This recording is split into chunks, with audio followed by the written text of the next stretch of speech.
Hi Ben, we would like you to explain to us how you've gone through and you got such a good grade in your research project. Yep. Well, the first stage was developing the proposal, mind map and action plan, which basically was just the presentation of the idea that I planned to use for my project, how I would do the research.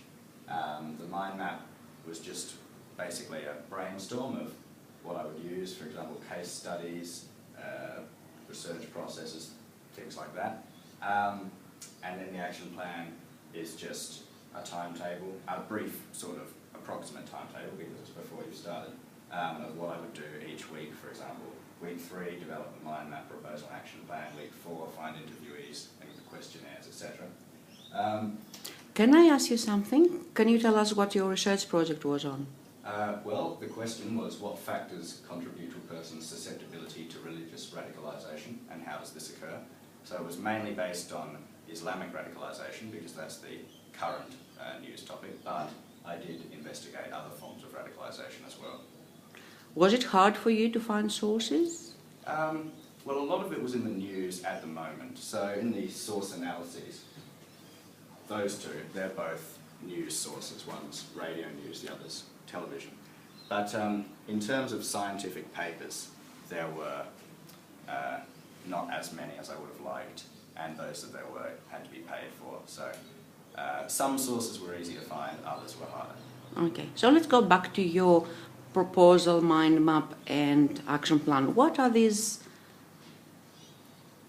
little coloured squares? Well, in the proposal, these are reflection that I've done after having done the research on what went well, what was harder, things like that. So they were put in afterwards. This is an explanation of the capabilities that I plan to use, which I've brainstormed there, and that's just explaining what they are and how they'll apply. That's also reflection, just like up there, which was put in afterwards, as are the green ones. And down here, these are expected challenges, which I either tried to follow up or couldn't because of time constraints. And these are alterations, things that I didn't do as I expected in the timetable, as is the little blue one as well. Okay, so it's like post-research reflection. Yeah, postscript sort of things. Lovely. So, in the middle row, what we can see? This is some of my primary data, which is a survey that I sent to the school to gauge young people public opinion of the problem, which basically I just asked questions, how much of a problem do you think it is in Australia, and then put forward things that I believed from my research were influential factors or were relevant facts about it, and saw how many students agreed with those ideas, just to see how aware they were.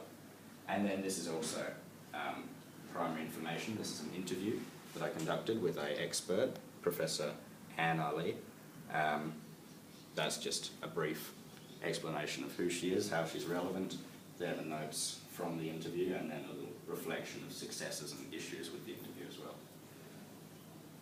And then finally, this is the capabilities personal reflection page, which reflects on the capabilities, which I explained on the mind map page, and on the research methods, source analysis, issues and challenges and opportunities during the research. Lovely. Can you tell us what capabilities are? The capabilities that I chose were intercultural understanding, which was relevant because it's a religious, cultural issue. Personal and social capacity, because it was, well, personal and social factors that influence people to radicalisation were a major component of it. And then critical thinking was basically just in determining the accuracy of the sources that I used and how relevant they were to the current issue. Lovely. So where's your 10th page?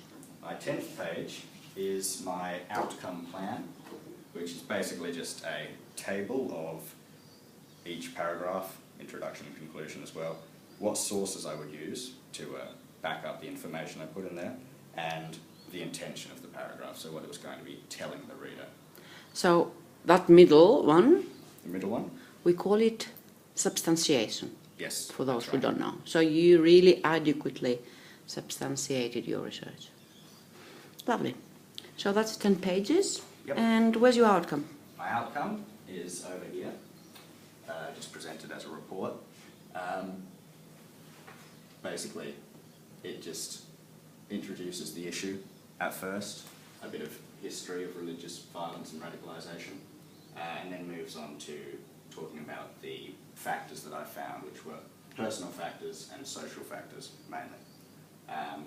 Backed up with some information from my survey there, and then also information from the interview just in the text, which is mainly later on where I talk about how the public opinion from the survey compared to the expert opinion from the interview.